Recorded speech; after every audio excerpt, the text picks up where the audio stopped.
another new tale for you today. These weird stories about the art world that we all exist in. Today, I'm going to be talking about Vincent van Gogh.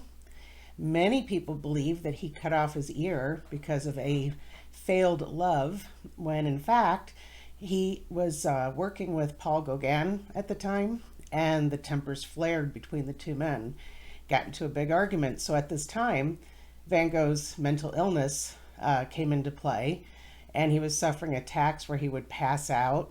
Not even, he would get so angry he would just pass out. And it was during one of these attacks when he used the knife on his ear. So it had nothing to do with the woman.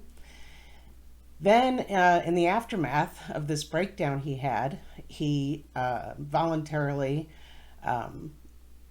put himself into the local asylum. At the time was called the St. Paul de Massal Asylum in 1889.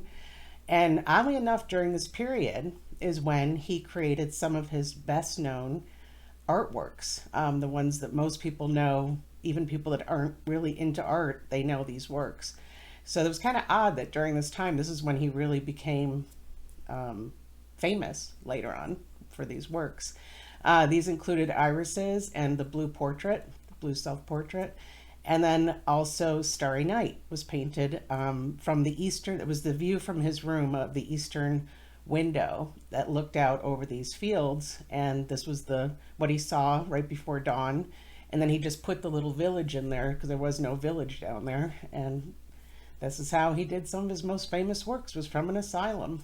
So that's my story for today. And of course, as always, if you like my channel, please hit like, or if you want to subscribe, you won't miss any future content as it comes down the line. So have a great day, everyone. Talk to you soon. Bye-bye.